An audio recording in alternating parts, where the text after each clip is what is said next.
Hey everyone, welcome back to Pine Hollow Auto Diagnostics. Just wanted to do a quick update on my wife's 2010 Nissan Rogue. It's at 228,000 miles almost. Running, spectacular, no complaints. I'm just putting the summer wheels back on, and every time you do that, obviously you wobble the front suspension, make sure everything's tight. I expected everything to be tight. Well, here's what we have. On the front right, everything seems good. Like, alright, good deal. Come over here to the front left.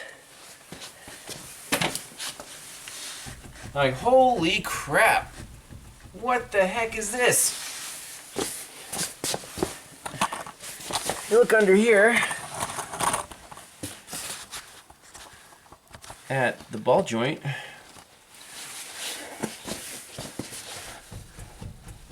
Massive play.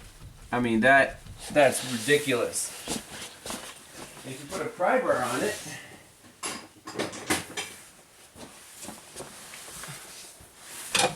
Right in here.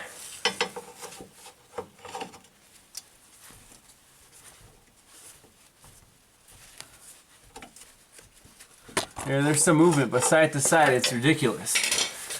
If you remember, not too long ago, actually a little over 2 years ago, I replaced these things. Made in Japan, ball joints from Napa. Right here, have it in the records. December of 17, I put in an Ultram 555 ball joints, both sides. Well, the right side's still good. Left side, completely wasted, and I don't think she hit any big potholes. I mean, who knows, right? But the wheels seem to be straight, so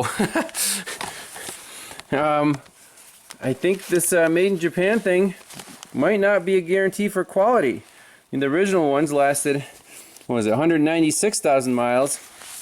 Now we're at 228, so 30,000 miles or 2 years, and this joint is way worse than the original ones were at 200. Way looser. So I'm going to order a Moog from the local parts store. We'll pop that in soon because I don't want her driving around in this loose suspension. But just an update.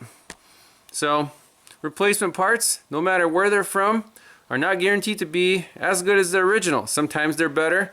Most of the time, not the case. Nissan Rogue. We got the Moog K500-129 ball joint, made in Mexico from Rock Auto. So place your bets now. Is it going to last more than 2 years? Like this Napa made in Japan, the 555 brand. It's super wobbly. I mean, I can move it side to side with my fingers. And for the whole procedure, you remember we already made the video on this, but I figure I might as well show you the key steps. I mean, this thing shouldn't come out too hard because it's not been in here very long. I mean, even the snap ring is not seized up. Amazing.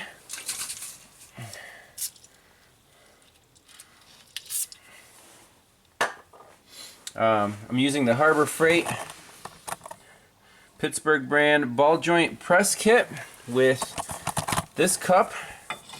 Fits nicely right here. It's going to accept the joint, press down on it with this adapter and the whole shebang here. Hopefully we can make this fit if I got enough room.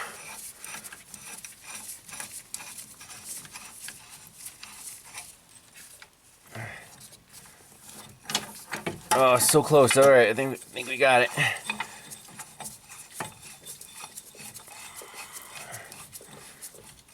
Okay, here we go.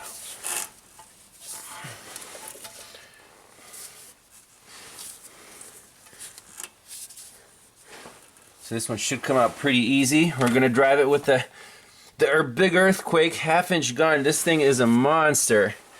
It'll press out wheel bearings in and out all day long.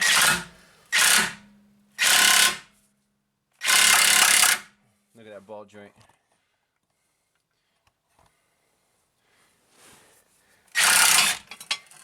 Piece of cake.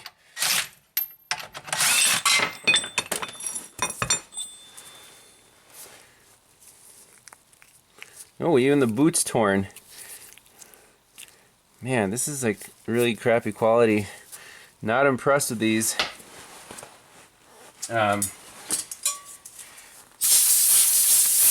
Hopefully our hole is still appropriately sized. This is going to be the third ball joint going in here. Moog problem solver, and it has grease zerk fitting. So I think it should work out. Let's press it in. Well, not that easy. This joint's going in a little crooked. See, there's less room here, more room here. So how do we tighten up this portion here? Let's think about it. Well, it's in there all the way, nice and even. Just took a little bit of improvisation. So, give you a nice little boot here, and it says mount inboard this way, so the grease, when the grease oozes out, I guess it goes that way.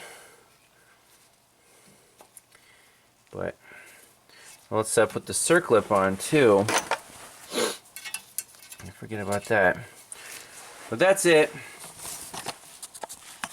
So, I guess another couple years we'll see if the other Japanese ball joint goes bad, or if the Moog, you know, how long this one lasts. We'll see. So thanks a lot for watching, and see you next time. Bye-bye.